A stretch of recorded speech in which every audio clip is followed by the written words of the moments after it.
From beach towels to tea towels, and from mugs to water bottles, the TNT shop has it all. Browse our shop now at tntradio.live. Jeremy Nell on today's News Talk Radio, TNT. Germ Warfare at tntradio.live. That's my email address. As always, thank you to those who send me messages. I particularly appreciate knowing where in the world you are mailing me from. And as I often say, I am not harvesting your data, I promise. I really don't know how to work an Excel spreadsheet. My wife has to pretty much show me how that thing works. So I have no idea how to do anything with your data. I just particularly enjoy knowing from where in the world you are listening. And I've had the most amazing places mentioned, from all the way in Russia to Canada to South America, Southern Latin America, whatever you call it. Obviously people here in Africa. As you know, I'm at the bottom tip of Africa right now. How hot is it? It is 33 degrees Celsius. It's a scorcher. And Alex and Joel and I will be with you for the next hour. If you are watching via the video feeds, via X, Rumble, YouTube, wherever it is, I don't know, hi, go to TNT's website. You can find all the links there. Jump into the live chat. As always, my name is Germ. This is Germ Warfare, the battle of ideas. Bringing you a world view. I like to hear what's going on around the world. Today's News Talk Radio, TNT. It's a great pleasure to be chatting to you again, Stephen Sizer. Thank you for joining me in the trenches. Pleasure. I look forward to our conversation, Joe. Yeah, I mean, the last time you and I chatted, we spoke about Christian Zionism, and I had no idea, if I was being honest, that it really was as problematic as actually what it turns out to be. It's almost like an ideology, a cult, a dogma of sorts. Let's start with that. What is Christian Zionism? Christian Zionism is basically Christian support for Zionism. Zionism itself is an ideology that arose at the end of the 19th century, aspiring to create a Jewish homeland for Jewish refugees and emigres, but a lot more than that, because they had expectations that much of the Middle East would become their state, that it would be for Jewish people alone, and inevitably that would involve conflict with the indigenous people living there. But Christian Zionism preceded Jewish Zionism by at least 50 years, because it was Christians who promoted the Zionist movement. And today, 9 out of 10 Zionists in the world, at least 9 out of 10, are Christians. So they dominate the movement as well as precede the origins of Jewish Zionism. Yeah, and I mean, and you aren't joking. I mean, if you look at the numbers, I mean, Christian Zionists in America is something like 60 or 70 million, and this includes a number of presidents. Definitely. John Hagee boasts about 50 million conservative Christians standing up and defending 5 million Jewish people. He says in America, it's a match made in heaven. So there, even in that one quote, you've got the 10-to-1 ratio. Okay, before we continue, for those who don't know, what is your background? I'm the founder and director of Peacemaker Trust, a UK charity dedicated to peacemaking and advocating for minorities where they're persecuted, human rights are suppressed, or reconciliation is needed. I'm a retired Anglican priest. The Church of England fell out with me last year, but I was retired anyway. I'm chair of Convivencia, which is an alliance of Jewish, Muslim, and Christian organizations advocating for one democratic state in Palestine. And I'm on the board of ICAD, the Israeli Committee Against House Demolitions. I'm a member of Jewish Network for Palestine, and Sabil and Kairos, which are Palestinian Christian organizations advocating for justice and peace. Yeah, you mentioned Palestine. Stephen, why does Palestine matter? Well, Palestine matters for many reasons. It's the bridge between Africa, Asia, and Europe.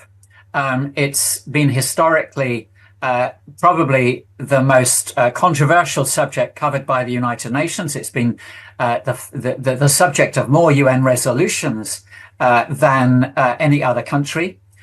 You have chemical, biological, and nuclear weapons loose in Israel at the moment, Israel-Palestine. The Palestinian diaspora, the Palestinian refugees, constitute the largest refugee community in the world.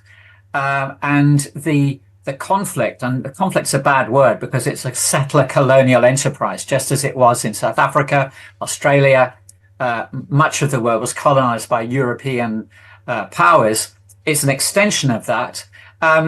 It's a conflict which has ramifications for relationships between Christians and Muslims and Jews. So it proliferates, and the scar, the unhealed wound, if you like, of the Palestinian cause impacts relationships right across the Middle East. And we see it spiraling out with Iran and Pakistan exchanging a fire in the last 24 hours. That's an extension of what's been happening with the Hutus.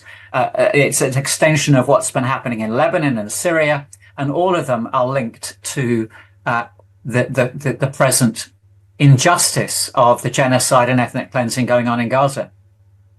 So Palestine matters.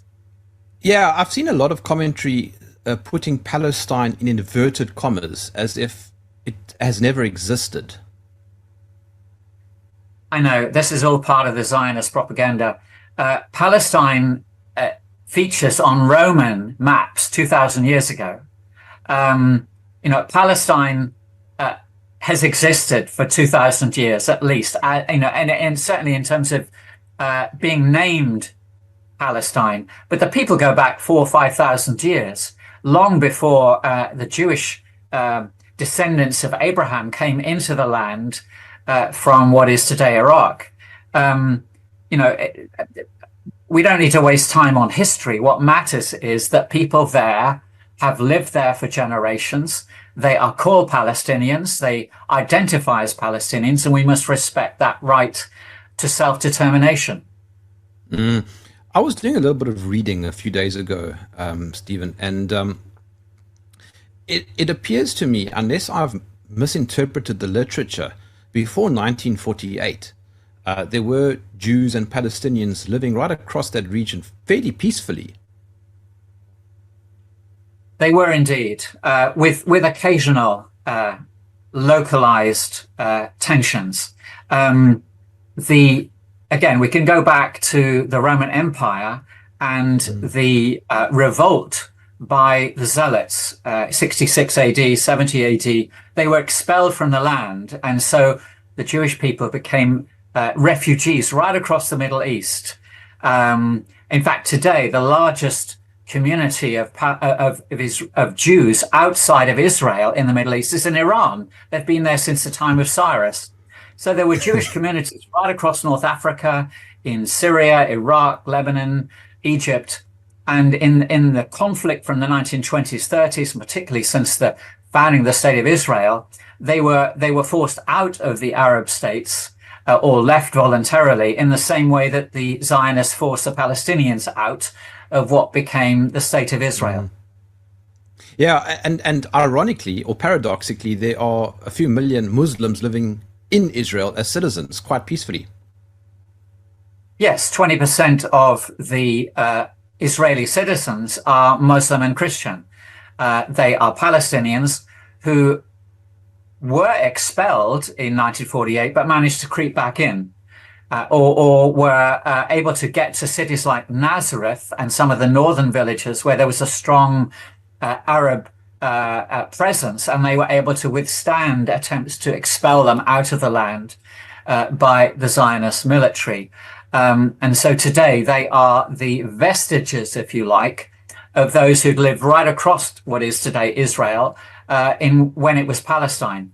And the people living in Gaza, the 2.8 million living in Gaza, most of them are refugees who still have the keys to their homes in what is today Israel. Yeah, let's just talk about that refugee thing for a moment. So 1947 to 48, there was something called the Nakba, when I believe around 700,000 Palestinians were forced out for the creation of Israel. Now, they've never been allowed to return. Is that right? They haven't. And it's ironic because when the UN recognized the State of Israel, it was conditional. It was conditional on the right of return for those 700,000 Arabs. So one could argue that the UN should review Israel's right to exist, since it has denied the other side of the decision that was made by the UN to allow the Palestinians to return to their homes. So any solution, whether it be a two-state solution or a one-state, must include the right of return for what is now between 6 and 7 million Palestinian refugees around the world. Many of them will not want to return any more than many Jews don't want to have to go and live in Israel. They're enjoying the privileges and security in South Africa, in the UK and other countries. But for those Palestinians who want to return and reclaim their land, reclaim their homes, or at least receive compensation, that right is enshrined in UN resolutions. So does Israel have a right to exist? Yes, I would argue that Israel has the right to exist in the pre-67 borders. It was recognized by the international community, but it was, ironically, Israel is the only country in the world that's never recognized its own borders. It's never declared them. Everyone else knows what the borders are: Egypt, Jordan, Lebanon, and Syria. But Israel's never declared its borders. You have to ask why, and presumably that's because they still want more land, and they clearly want what is now the occupied Palestinian territories and Gaza, which they annexed in 1967. They took by force, which itself is inadmissible. The acquisition of territory by war is inadmissible in international law, which is why the occupation and colonization of Palestine and Gaza is illegal in international law. But those areas, Palestine, the West Bank, and the Golan from Syria and Gaza, must be returned to form the Palestinian state. That's what the international community has decreed. The problem is European powers and America won't recognize Palestine as a state. Most countries in the world have already done so, but the ones that matter in the Security Council won't go that far. They talk about two-state solution, but they won't recognize both states. It's hypocritical. Why is that, though? Why is there this tug of war internationally in terms of recognizing the state of, I'm guessing all the states within Palestine, yeah. Well, one has to acknowledge the influence and the power of the Zionist lobby.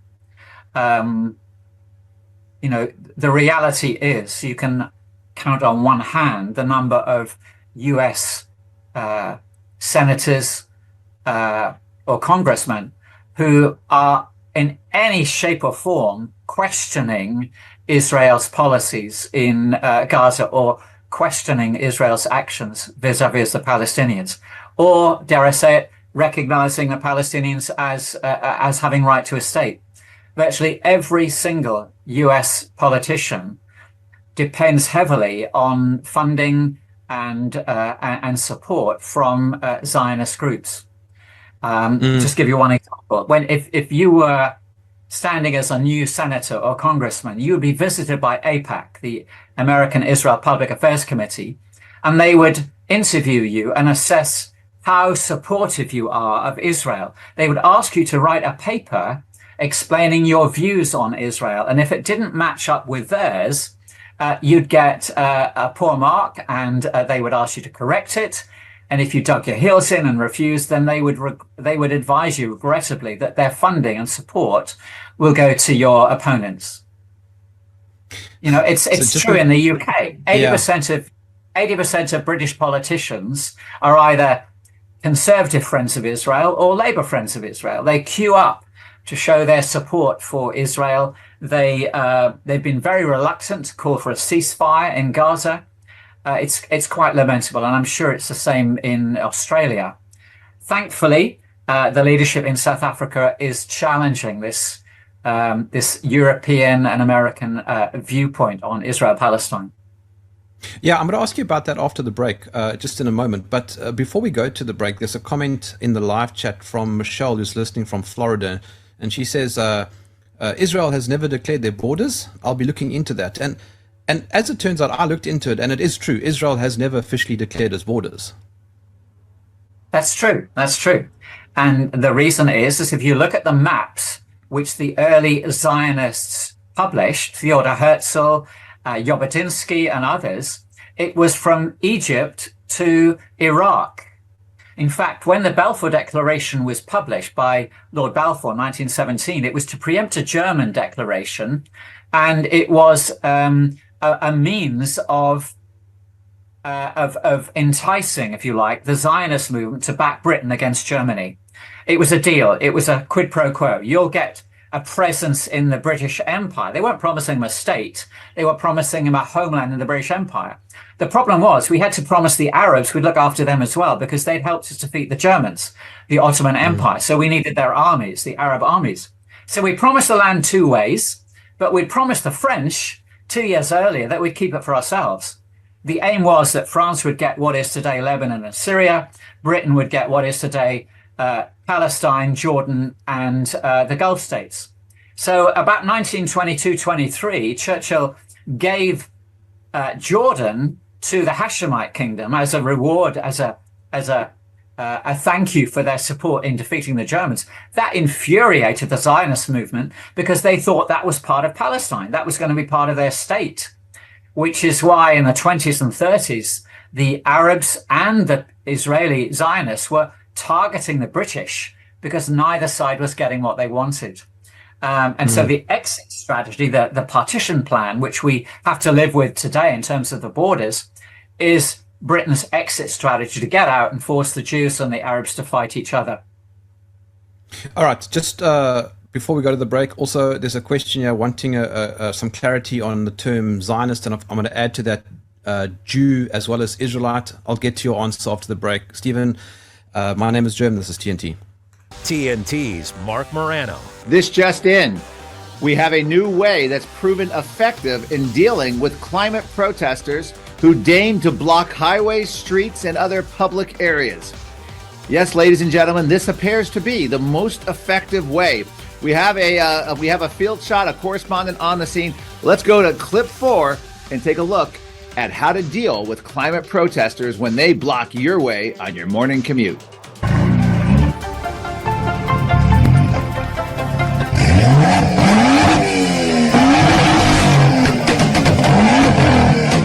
I don't want to see protests shut down, but obviously when you're blocking traffic and you're doing that, you need to be dealt with.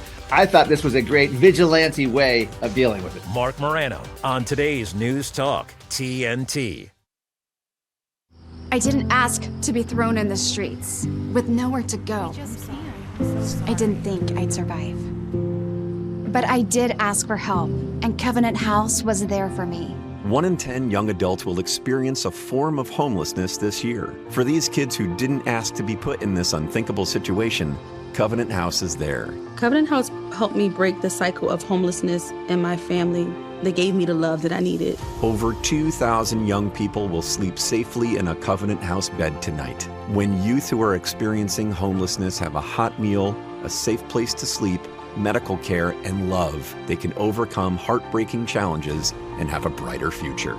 They just really genuinely just wanted to help me succeed, and I'm succeeding. I'm a speaker, I'm an author. Covenant House really helped me and really helped mold me into the woman I am today. If you or someone you love is asking for help, go to safeplacetosleep.org today. Today's News Talk Radio. Now we're talking. TNT. Stephen Wise, would you mind clarifying the terms Zionist, Jew, and I suppose Israeli? Gladly. This is not meant to be a plug, but in my book, Zion's Christian Soldiers, and you can access it all on my website, stephensizer.com, for free. I have to do this in the book. And so this is what I wrote. It's true that at various times in the past, churches and church leaders have tolerated or incited anti-Semitism and even attacks on Jewish people. Racism is a sin and without excuse. Anti-Semitism must be repudiated unequivocally. However, we must not confuse apples and oranges. Anti-Zionism is not the same thing as anti-Semitism, despite attempts to broaden the definition. Criticizing a political system as racist is not racist. Judaism is a religious system. Israel is a sovereign nation. Zionism is a political system. These three are not synonymous. I respect Judaism. I repudiate anti-Semitism. I encourage interfaith dialogue. I defend Israel's right to exist within internationally recognized borders. But like many Jews, I disagree with a political system that gives preference to expatriate Jews born elsewhere in the world while denying the same rights to Arab Palestinians born in the country. Jimmy Carter is not alone in describing Zionism practiced by the present government as a form of apartheid. And it's thankfully, more and more human rights organizations are recognizing that Zionism is racism. Zionism is apartheid, and it has no place in contemporary society. So then I guess an obvious question, Stephen, and by the way, I think I referred to you, Stephen Wise, paradoxically, which is a mistake, I know, but Stephen Wise was the former chief rabbi of the US. My deepest apologies. I'm not quite sure why I said Stephen Wise. But I think an obvious question is, why is Christian Zionism so attractive, so appealing? Why are so many millions of people attached to the idea? That's an important question. We can answer it historically, and we can answer it in a contemporary sense. If you go back to the 19th century, when America was newly formed, independent from the British Empire, it went through a traumatic era of the Civil War. And alongside that, there was a major shift in the expectation of Christian leaders, from being optimistic about empire and about civilizing the world and bringing Christianity to the heathens. There was a lot of doom and gloom and pessimism about the end of the world and Jesus coming back. Into that came one influential Irish pastor called John Nelson Darby. He was one of the founders of the Brethren, and he had a very simple theology that basically said you take the Bible and you can split it in half and say these passages relate to the Jews and these passages relate to the Christians. It's called dispensationalism, the idea that God has two chosen peoples rather than one chosen people made up of all nationalities. And that very simplistic theology basically argued that the Jews get back to the land and then Jesus comes back, and the role of the church is to help facilitate it. And alongside that, he argued that the destiny of the church was linked to the destiny of Israel. Israel remains God's chosen people, blessed, and therefore he looked to promises in Genesis, for example, where God said to Abraham, I will bless those who bless you and curse those who curse you. All nations on earth will be blessed through you. And he argued, and his disciples, people like James Brooks, Cyrus Scofield, William Blackstone, many of the early influential Christian leaders in the 19th century, D.L. Moody was another one. They took his ideas about a failing church and restored Israel and linked it to this, if you like, this prosperity gospel. The idea that if we bless Israel, God will bless us. And as America became more and more prosperous, more and more influential in terms of the global economy, as we know, in the 20th century, the world was divided in two. You were either with the communist world or the free democratic world. The communist world was atheistic, and so Christianity was blended, if you like, with democracy and synonymous with American foreign policy, European foreign policy. Today, the churches in the States, yes, there are the historic European denominations, as you have them in Australia and South Africa, the Anglicans, the Baptists, the Methodists, and so on. They're the historic European denominations. But America is unusual because of its size and its influence, you have a lot of, I would call them self-appointed pastors, television evangelists, pastors of independent churches, charismatic churches, Pentecostal churches. And invariably, they buy into this theology that God is blessing us materially as long as we support Israel. I used to think the prosperity gospel was something that poor people aspired to. And yes, they do. But the prosperity gospel is actually popular among the wealthy, among middle class, upper class. Why? Because if I'm wealthy, I can keep it because God is blessing me.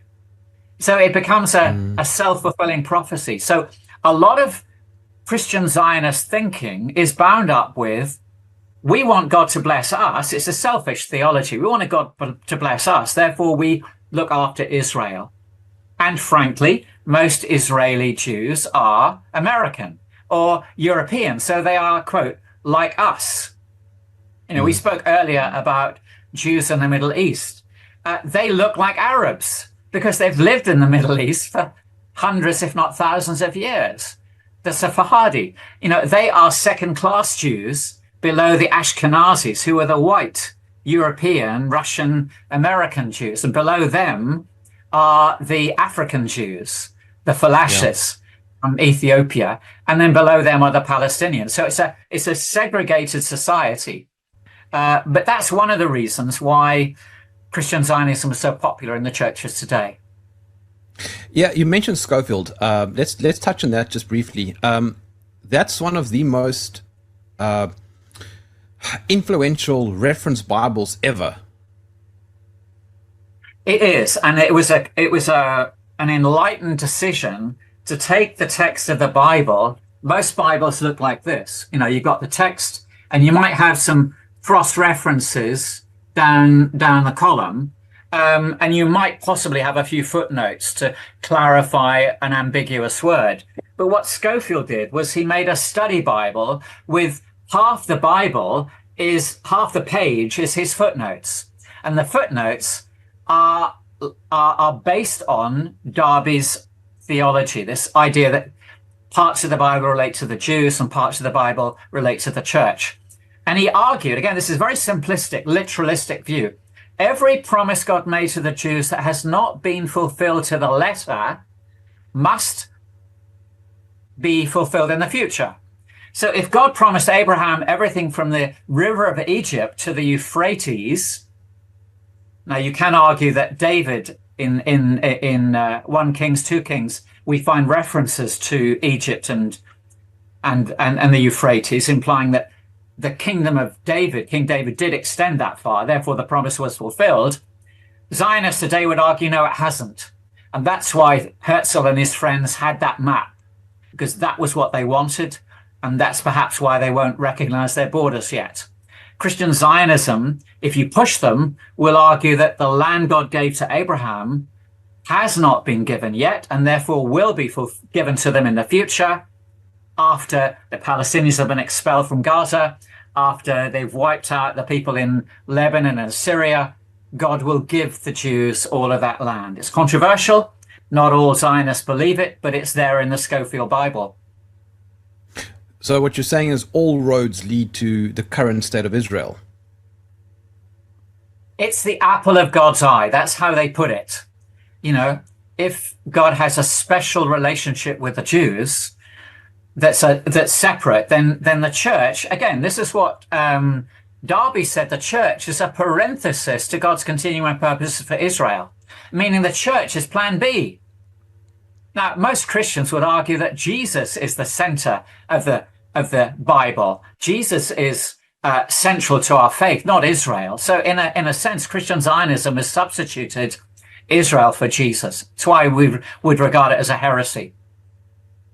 Okay, but now someone might say, all right, but you're just talking academics, right? This is just, you're just talking theory.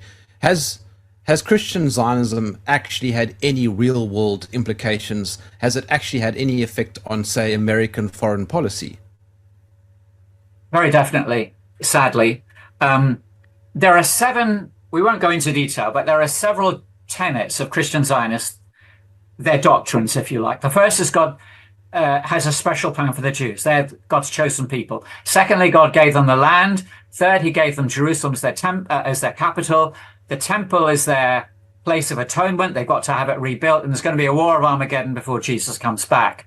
Now, if that's your framework, if that's your doctrines, if you like, every one of them has a political implication. And Christian Zionist organizations like the International Christian Embassy, Bridges for Peace, Christian Friends of Israel, Christians United for Israel, those are the four big ones. They support funding Jews to move from Russia and Eastern Europe and other parts of the world to go and live in Israel. They will fund that. They will fund the Aliyah, if you like, the return of Jews to Palestine. They support and adopt the settlements. There's an organization called Christian Friends of Israeli Communities. They will twin your church with a settlement. It may sound a bit eccentric, but when you realize your church may have 20,000 members and the settlement may have 50 people, you can see where the power lies. So they will adopt the settlements. Successive presidents have all been lobbied to move the US embassy back to Jerusalem. No country in the world, apart from the US, recognizes Jerusalem as the capital of Israel, because in 1967, the last of the embassies left Jerusalem because it had been annexed by Israel illegally. All their embassies are in Tel Aviv. So the pressure's been on to move the US embassy to Jerusalem to recognize Jerusalem as the exclusive, undivided capital of Israel.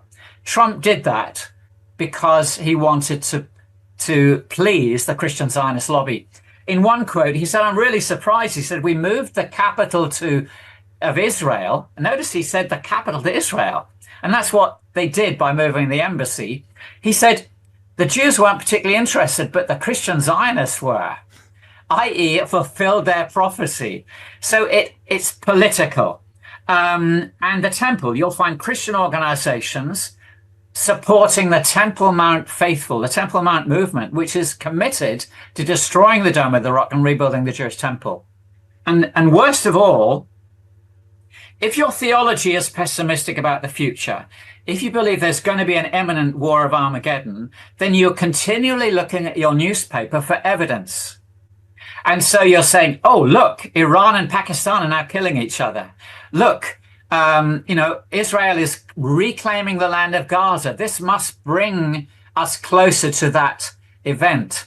Most Christian Zionists think they'll be raptured to heaven, so they're not going to suffer in this Armageddon war. But if you think like that, if you're pessimistic about the future, then you're not going to waste your time on climate change, on feeding the poor, and you certainly are not going to support peace negotiations that require Israel to withdraw from land that it's occupied in the West Bank or in Gaza or the Golan. So you're actively opposing the UN and international law and peace processes because you believe Israel's on a higher plane. They're accountable to God, not international law. It's why Netanyahu quoted about killing the Amalekites, the Amaleks, to justify what was going on in Gaza. He was speaking to his Christian Zionist colleagues, explaining to them that this is necessary and it's a fulfillment of what God told us to do 3,000, 4,000 years ago. I've actually seen exactly what you're talking about. When I engage with people regarding what's going on now in Gaza, the Christian Zionists and, of course, the Zionists don't mind at all what's going on. 30,000 dead. Oh, well, Hamas shouldn't have attacked on the 7th of October. Basically, Israel can do anything at once, and they'll defend it because Israel is just defending itself.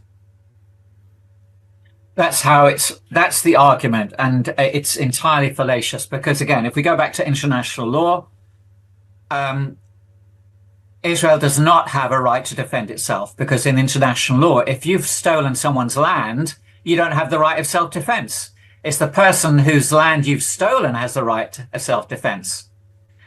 Does that make sense? Israel, as the occupying power, doesn't have the right to defend itself when it's occupying someone else's land. It's the Palestinians who have the right of self-defense. And every time you hear an Israeli politician or a Christian leader go on about Israeli deaths and every death must be mourned. Every death is tragic, and we must oppose the killing of civilians, whoever they are. But whenever that happens, they are devaluing the lives of Palestinians. I wonder how many, if the Israelis have a figure in mind, how high they're willing to go before they think they've gone too far. I think they've gone way, way too far. It's genocide, it's ethnic cleansing. And that's why I think next week we should have an interim decision from the International Court of Justice on whether they are going to call for a ceasefire, whether there is sufficient evidence that genocide is or may occur in the immediate future. And that should be enough for the South African barristers and lawyers. Their arguments, I think, are convincing. If the ICJ does not call a halt, then I will be very discouraged. I doubt very much whether Israel will care to hoots what the ICJ says, because they really couldn't care less what the rest of the world says. They're going to go ahead with their agenda. But it will help put pressure on the US and European governments not to be sending weapons for Israel to use in Gaza, and to impose sanctions, and to for civil society to get much more behind BDS, boycotts, divestments, and sanctions, to isolate Israel, to make them pay for what they're doing in Gaza. Stephen Stiser, I'll be back with you momentarily. My name is Jerm. This is TNT. With his expert analysis and opinion, this is TNT Radio's Timothy Shea. I once worked with a man who was a naval aviator, a carrier pilot. And as Norm worked his way up the ranks, he eventually became an XO, executive officer, on an overnight watch. There was an incident on the flight deck, and Norm handled that with aplomb. And still he lost his job the next morning, because when the captain awoke, he didn't enjoy hearing that there had been a problem, even though Norm had handled it professionally and perfectly with no problem whatsoever. You see, Norm was writing checks on his boss's account, and that's a no-no. Well, guess what else is a no-no? Being second in command of our military, the Secretary of Defense, and neither letting your boss, the president, nor even your deputy know that you're going into hospital for cancer surgery and that you're going to be in ICU for 4 days. This is unconscionable. Lloyd Austin, as a retired 4-star general, knows better. In fact, he needs to be recalled to active duty, court-martialed, and stripped of his pension. From MAGAInstitute.com, this is Timothy Shea for TNT Radio. Prescription drug pricing points to corporate Freedom of the press is about your right to know. and Clark sheer athleticism. It's about your right to be informed. Today, there are real threats to press freedom Reaching residential areas. and your right to know about the world around us. We must protect our right to know, no matter what kind of news is important to you. Before it's too late, understand the threats. ProtectPressFreedom.org. TNT. You're with Jeremy Nell on today's News Talk Radio, TNT. Stephen, is Hamas a terrorist organization? I knew you were going to ask me this one. It's problematic because if I say, if hypothetically I said a negative word, there might be a knock at my door in the next 10 minutes from the police, because Britain has declared Hamas to be a terrorist organization. If we unpack that and define terrorism, terrorism is, and without looking at my dictionary, about creating terror, fear, at best, fear and anxiety among people, through to violence, killing. And what would distinguish between terrorism and legitimate warfare would be the rules of engagement, that it's combatants against combatants. If a combatant puts a white flag up, they surrender. You don't shoot them. You feed them, you protect them, you look after them, and you certainly don't kill civilians. You don't destroy their property. You don't destroy their land or their homes. If we use that as a definition, we can say that based on what happened on the 7th of October and subsequently, Hamas has committed terrorist acts. Individual Hamas members have. But I would want to argue very strongly that we must apply the same term to states as well. We might easily say, well, North Korea is a terrorist state, or Israel. I can't think of others. But I think Israel is a terrorist state as well, because it has committed terrorism in Gaza. America. But it's America committing too. terrorism for 75 years. Since 1948. There have been massacres, there have been genocide, there have been pogroms, and they have held Palestinians either as second-class citizens in Israel or under military occupation in Palestine or in an open prison, the largest open prison in the world, in Gaza. They are starving them, denying them medical aid, denying them water, food, shelter. That is genocide, and that's terrorism, in my opinion.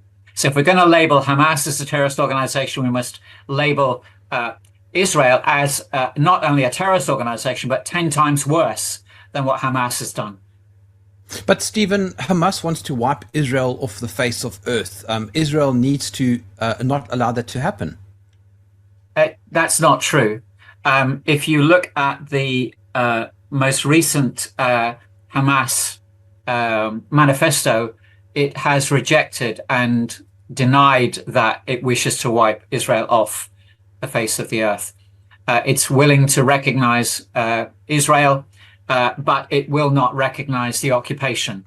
It's the same with the attitude toward Iran. I'm not defending Iran, but you often hear people say that Iran wants to wipe Israel off the face of the earth. It does not. It, as I said earlier, the largest community of Jews in the Middle East outside of Israel live in Iran, and they're not queuing up to leave. They've been there for thousands of years. They're happy to live there as Iranian Jews. What Iran is dedicated to is liberating Palestine and recognizing the right of Palestinians to self-determination. It wants to see an end to Zionism, but not an end to either Judaism or Israel. And I believe that's true for Hamas, although I'm not defending them. I want to make that clear to those who may be listening in from the judicial services here in the UK. Okay, hang on. I'm trying to get a picture. What does Palestine look like if it's recognized? The international community has recognized the pre-1967 borders as Palestine plus Gaza. Okay, so that would okay, yeah. I mean, I could easily find a map of Palestine as we're chatting, but it's basically would it include Israel as we currently know it? No, it wouldn't. It's the West Bank. It's the West Bank from Jenin in the north down to Hebron in the south, and and from Jerusalem, it's like a kidney shape. You know, a kidney is a kidney bean or a kidney shape. It's essentially the West Bank. I'm quickly trying to find a map to show you what it looks like. But it means that Israel will have to give up some land. It has to give up a significant chunk of land from Nablus in the north down to Hebron in the south and the Gaza Strip. It's what Israel was living with from 1948 to 1967. Yeah, but they're not going to do that now. I'm sorry? They won't allow that to happen now. Precisely. And that's problematic. Here's a map. I don't know if you can see that. Sort of. Yeah, sort of. Okay. Okay, let me explain this in a very simple, as simple as I can. You've gone to see your grandfather, and they spoil you like anything because you're their darling grandchild. And they give you the sweet jar, and they say, have a sweet. And you put your hand in the jar, and you grab 3 sweets, and you can't get your hand out of the jar because you're a greedy little kid. You can't get your hand out. You've got to give up one of the sweets to get your hand out. Israel has got its hand in the cookie jar, and it wants 3 sweets. It wants Three things, and it can only have two of them. It's really very simple. Kids can get this in one. It wants to be a Jewish state, it wants all the land, and it wants to be a democracy. But it can only have three of them. Sorry, it can only have two of them. The two-state solution based on the 1967 borders says, give up the West Bank and Gaza, and you can be a Jewish democracy. Arab Israelis can live in Israel as second-class citizens, or they can go and live in Palestine. And Israeli settlers living in Palestine can either live under Palestinian control, or they can go back and live in Israel. But that's the two-state solution. And as you said, will Israel give up the settlements? No. So what's the alternative? The alternative is Israel must give up being a Jewish state. That's the one-state solution. Democracy in all the land with equal rights for all citizens and the right of return for those expelled. So Jews and Palestinians living as equal citizens. It's what happened at the end of apartheid in South Africa. Yes, you still have inequality, but it's not apartheid. In the US, before the Civil War, there was slavery in the South and freedom in the North. Yes, inequality is still there in America, but it's no longer slavery or segregation. You can live anywhere. So, but will Israel give up being a Jewish state? No. Well, if it won't give up being a Jewish state and it won't give up all the land, we have to explain that it's not a democracy. It is an apartheid state. And that's why boycotts, divestments, and sanctions are necessary to persuade Israel either to share the land or share the land as two states or share citizenship. But as long as it won't choose, it cannot be regarded as a Western democracy. It is a racist apartheid state. And as we see, in order to maintain its control of Palestinians, it has to commit systematic, periodic genocide or ethnic cleansing, as we're seeing in Gaza. They believe in disproportionate retaliation. You hit me, I'll hit you back 10 times harder, so you won't hit me again. But that would solve the problem. That solves it. Right. Okay, so then, Stephen, in your mind, what significance or symbolism even does the ICJ case between South Africa and Israel mean, irrespective of the outcome? It's put into the the highest court in the world, the UN court. It's put into that domain a case with evidence of genocide. And it's referred to Rwanda. It's referred to Kosovo and all that happened in the former Yugoslavia, what happened in Cambodia. In cases like Yugoslavia and in Rwanda, they were recognized as genocide, and the perpetrators have been investigated, tried, and convicted, and imprisoned in some cases. And so there is precedent for a similar investigation. What the ICJ is doing is investigating whether it is occurring or it may occur, i.e. it may get worse. And if so, it can create a ruling that says that there must be a ceasefire. Israel must withdraw. And if Israel refuses, it becomes much harder for the US, Britain, and Germany, and Australia, for example, to stand by Israel against the UN, against international law. It gets embarrassing, and that's what we want. We want embarrassment. It's like a snowball going down the hill, because once this is achieved, then specific war crimes charges will be brought against not only Israeli politicians and military officials, but also British and American officials, because at the moment, South African lawyers are bringing charges against British politicians for funding Israel's weapons in Gaza, similarly in the States. So it's like a snowball going down the hill. Like apartheid, I produced a booklet for World Vision 20 years ago on Palestine, and I used the word apartheid. They couldn't publish it because 20 years ago, very few people were talking about apartheid. That momentum has changed. When B'Tselem, the Israeli human rights organization, declared Israel to be an apartheid state, when Human Rights Watch added, when Amnesty International declared Israel to be an apartheid state, it becomes increasingly hard for those who are wishing to defend Israel to deny these reports. And now the Anglican Church of South Africa has declared Israel to be an apartheid state. And we're using that to try and put pressure on other churches to recognize the evidence that's, it's staring them in the face, but they refuse to look at it. But the time will come, God willing, when it will end, when apartheid will end in Palestine. Well, we are coming into the last few minutes, so I suppose the question I want to ask you is, that light at the end of the tunnel, is it a train coming towards you, or do you see hope? I do see light at the end of the tunnel. The question is how far the tunnel is away. Sometimes people give me a book to read. They give me a book to read, and I think, how many pages? 300 pages. That's going to take me a week. So I read the last page, and if I like the last page, the heroine wins. The hero wins.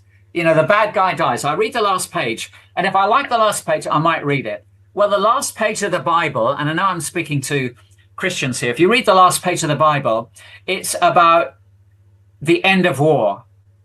It talks about God wiping away the tears from their eyes. No more suffering, no more war, no more death, no more pain. The old order of things has passed away. The tree of life is in the middle of the heavenly Jerusalem that's come down, and it says the leaves of the tree are for the healing of the nations.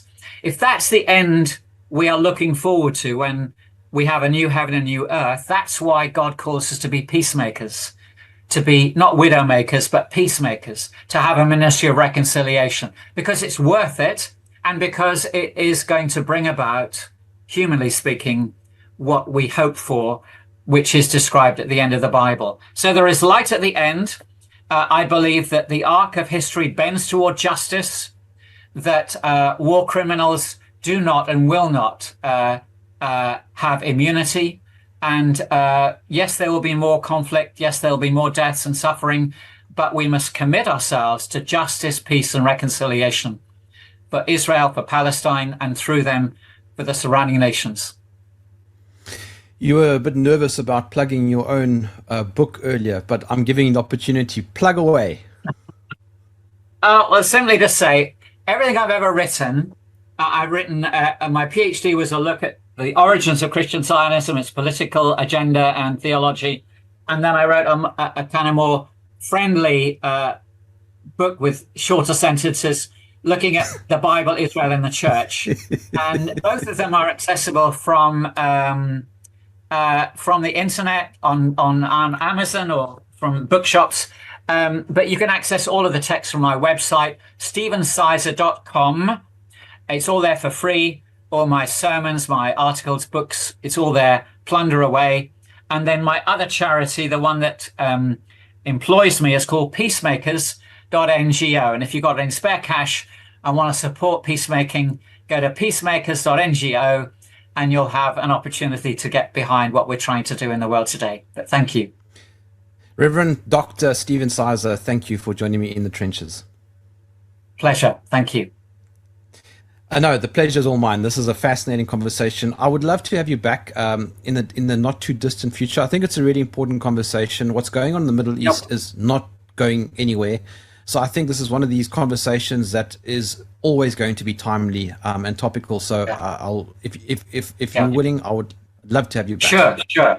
I mean, we on this one we graduated from Scofield to Christian Zionism. We can look at interfaith dialogue. We can look at many other aspects, or we can drill down how U.S. foreign policy is influenced by the Zionist lobby, that kind of thing. Plenty of options. Thank you, Stephen. Joan, thank you very much. No, it's a great pleasure. Please send me an email, germwarfare at... sorry, yes, go on, Steve, quickly. Sorry, this wasn't live, was it? It is live. Let me just quickly wrap up if you don't mind. Send me an email, germwarfare@tntradio.live. Thank you to everybody who was watching via the live feed.